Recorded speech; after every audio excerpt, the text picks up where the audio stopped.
We've done Stephen did some magical shifting of the schedule. So just so that you're all aware of the new schedule is as follows, that we're starting this session at 1:15, which was 5 minutes ago.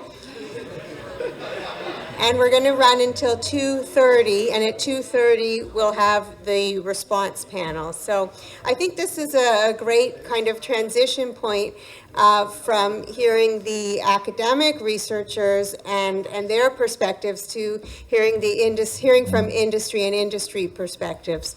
And as many people have very rightly noted, partnerships are really key to understanding this space and to being able to address all kinds of challenges in this space, particularly related to equity. And so our first speakers are Malcolm Glenn, who's the head of global policy, accessibility, and equity at Uber.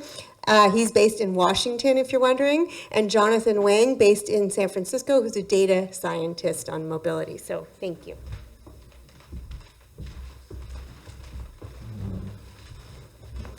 Well, thanks everyone. Good afternoon. As was mentioned, my name is Malcolm Glenn, and I lead our policy work focused on accessibility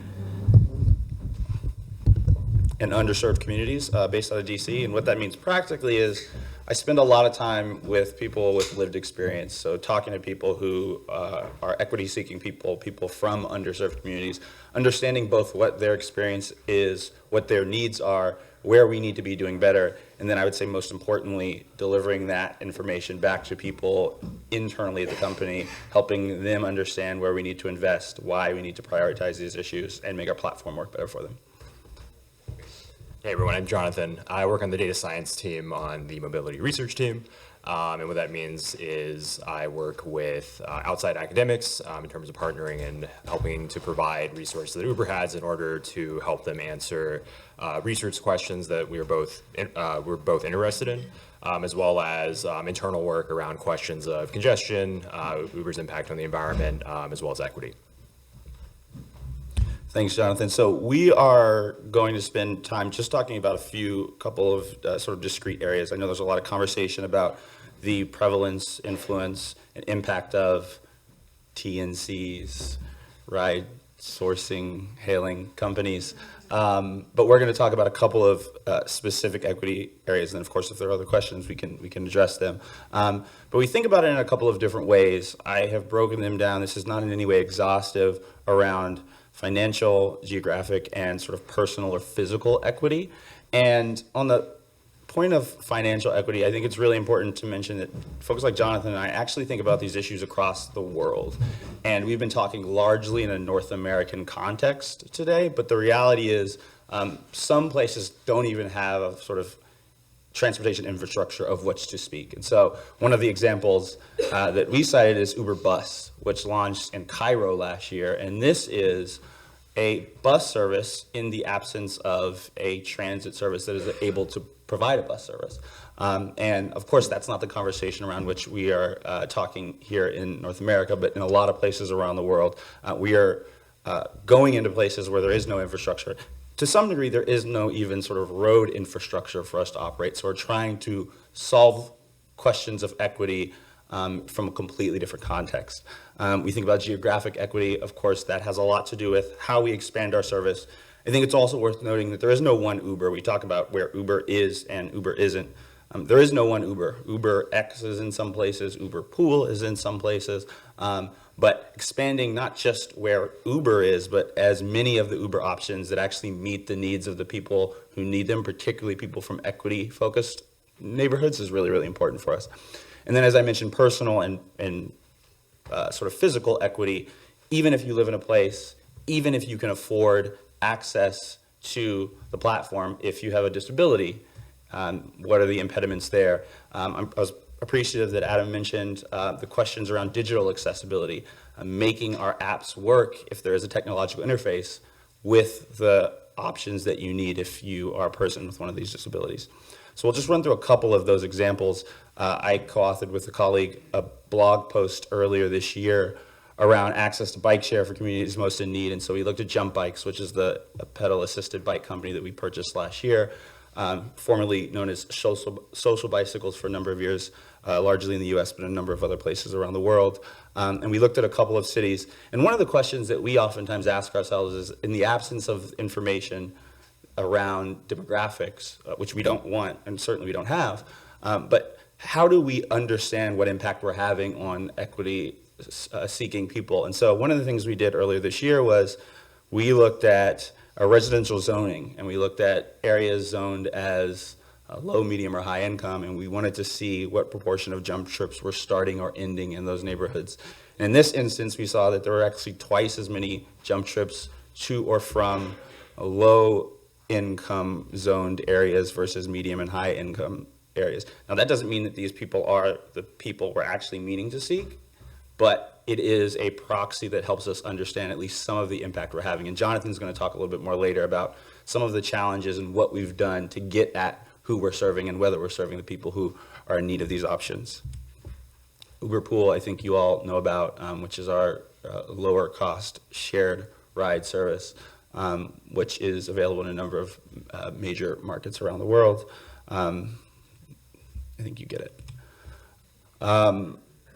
Jonathan wrote a blog post earlier this year around our expanded geographic footprint. This specific one was focused on the US, and it shows a bit of a story around where we're growing and over the last 5 or 6 years. One of the things that's really interesting here is, you look at this map and there are a whole host of gray spaces, but at the end of 2018, this actually represents about 82% of the United States.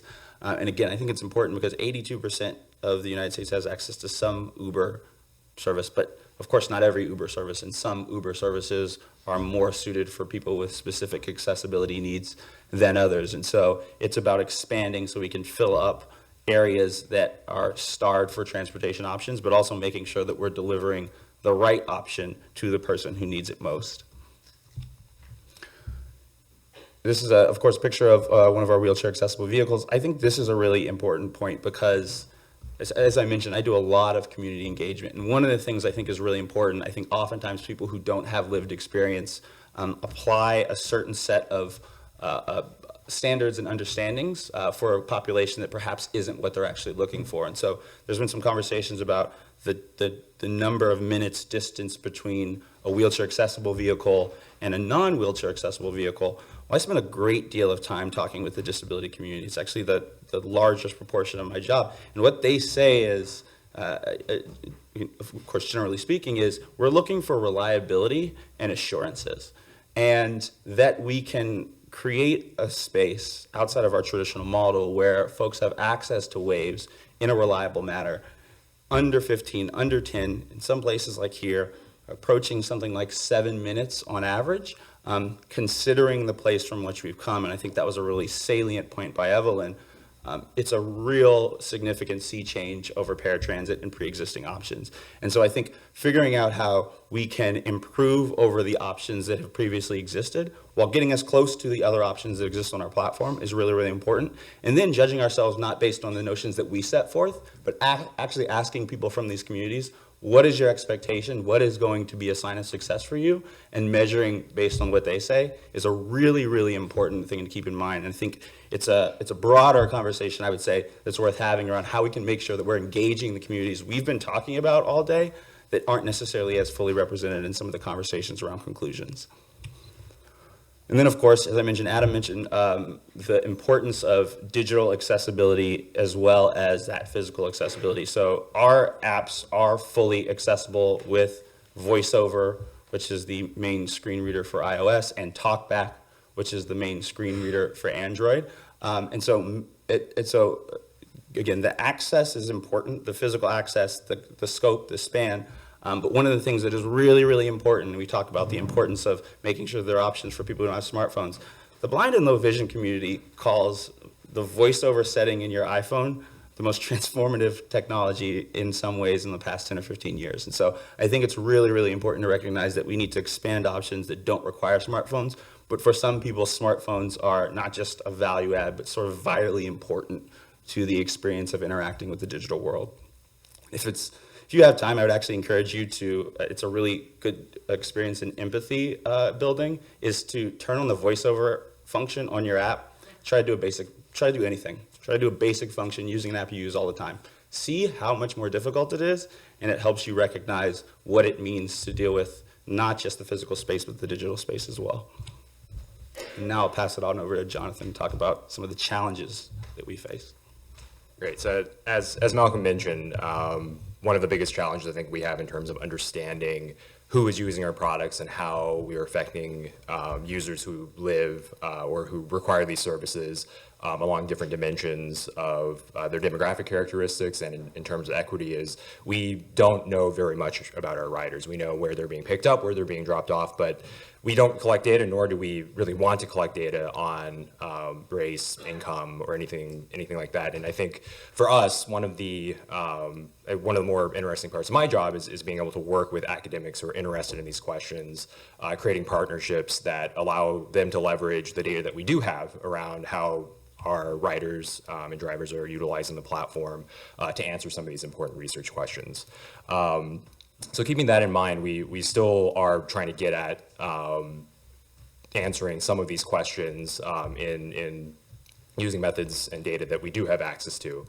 So for example, one metric that we use internally is one that's published by the San Francisco or the Bay Area Metropolitan Transport Commission around defining what they call communities of concern, which are areas that have residents that display or have high proportions of residents that have certain characteristics that could be defined as underserved.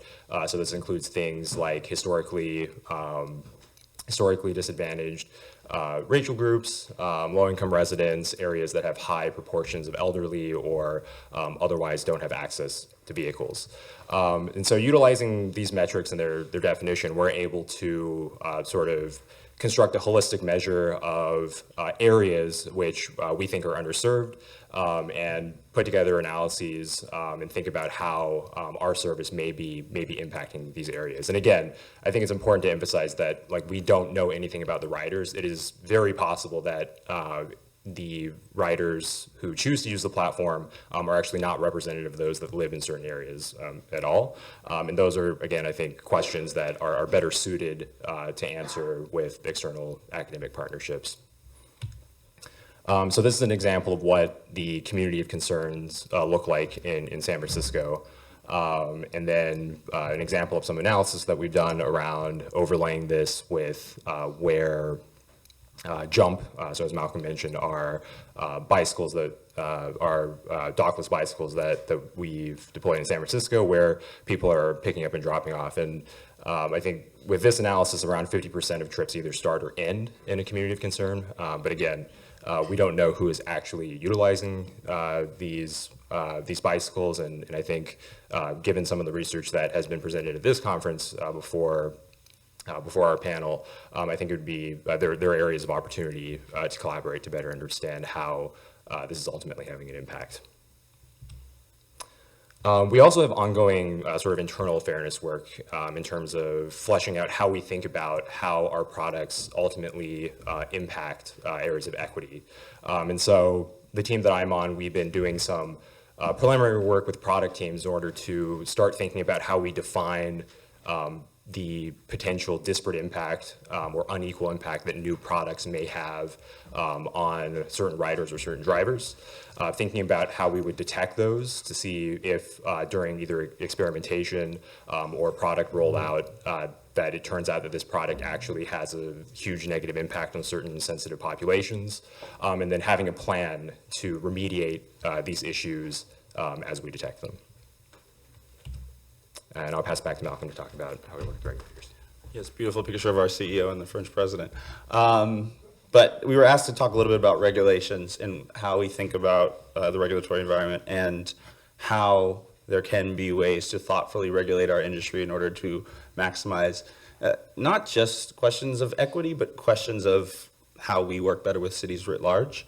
And so just thinking about some regulations we've supported, we are very favorable to specific regulatory questions that make clear that it is not allowed to discriminate against users. We're in favor of thoughtful communication around the information a rider needs, particularly from a safety perspective. In addition to providing low-cost options, we want to make that pricing as transparent as possible. So we've moved towards things like upfront pricing, so you're not actually having to guess what your price is going to be before you engage in the process. Reliability. As Misha mentioned earlier, there's a question around sort of how you regulate specific services for specific populations. We have seen some legacy carryover from taxis that implement specific sort of supply amounts, but a lot of the reasons that the taxi industry was as inequitable as it was because that didn't actually work. And so measuring how well we're doing by specific communities based on reliability, how long it takes you to get a ride, how often you're able to get a ride, we believe is actually a much more thoughtful way to regulate things around insurance, which perhaps are not as important to this group, but I think relevant to the engagement with a platform like ours. And then you see safety on here as well. It's last on this list, but probably first in terms of prioritization, because of course, if folks don't feel like they're having a safe experience, then we're not going to succeed as a company and as a business. And one thing I didn't put on this slide that folks have brought up a lot that we're in favor of is also congestion pricing. Thank you.